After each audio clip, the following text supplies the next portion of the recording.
And you know, my brother, Professor Machogu, is really, you know, we really need to give it to that man, because he has really faced the bull by the horns. He is slaying the dragon in terms of mismanagement of our public universities, in terms of transforming the way we finance our public universities.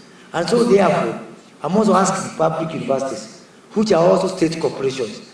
The government is doing its part, the president is doing his part, the minister is doing his part. Now it's up to you. There is no excuse.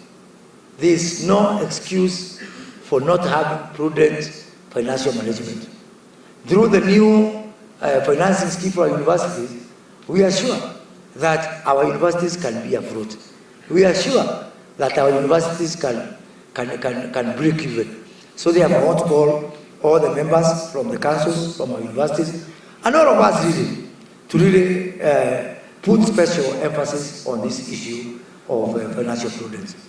And not just because it's a presidential directive. This year, KRA, and I don't know whether the KRA is here, we are going to have 3 trillion. At best, our target is 3 trillion of ordinary revenue. Through e-citizen, we will increase revenue available for us to carry out programs for development by 50%. 1.5 trillion to be added, available for us. If we get the 3 trillion and we add 1.5 trillion through e-citizen, we can pay our debts, we can stop borrowing, we can give more attention to development, and we can turn around this economy. So please, this issue of e-citizen is not an issue of compliance. It is an issue of patriotism. If you love this country, please give special attention to this issue of being on e-citizen, to this issue of digital migration, to this issue of digitization of our services.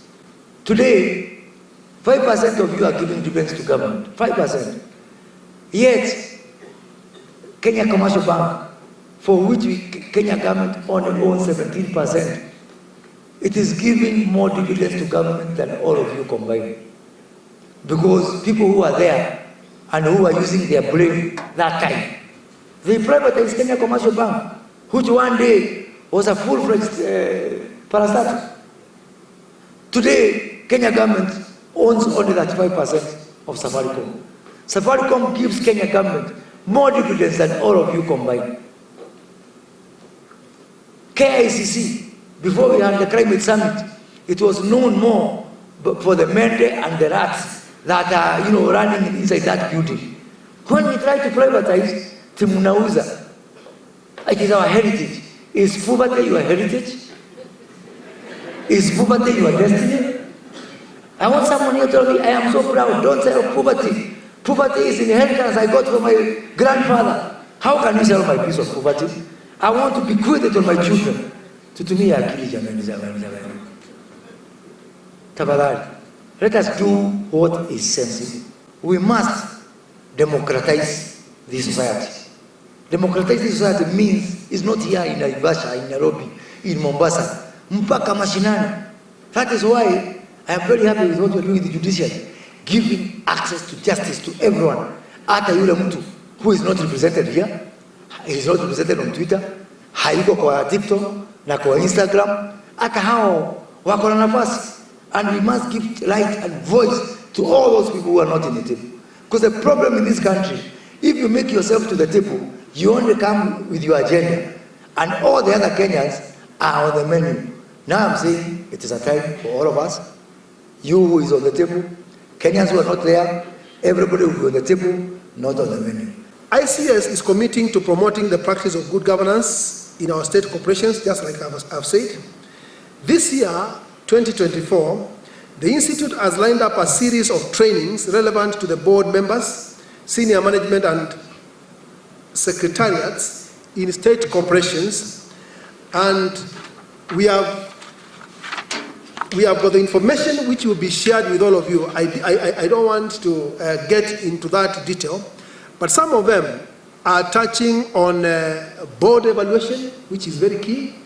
And actually, the discussion today I had with FCS Simon Limuli and the chair is that after this induction, what is next for our country?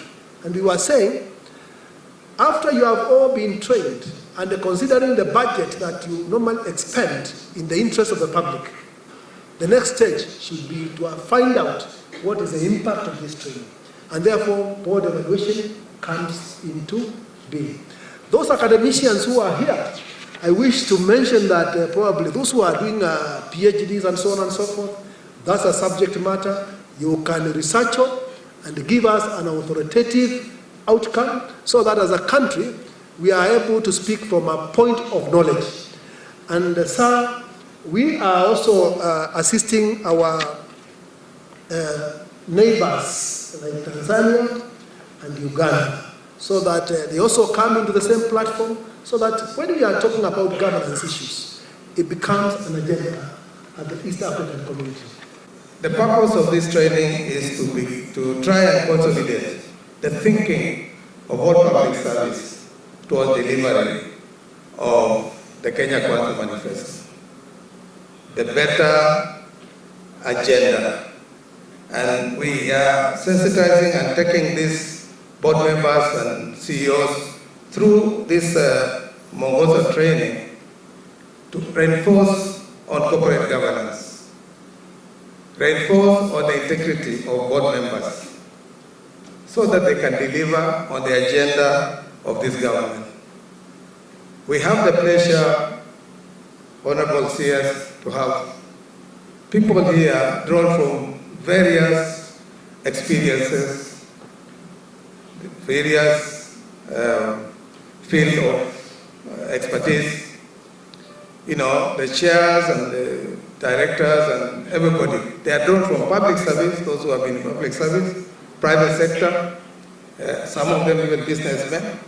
And it is important that we take them through this training so that they will understand how public service is.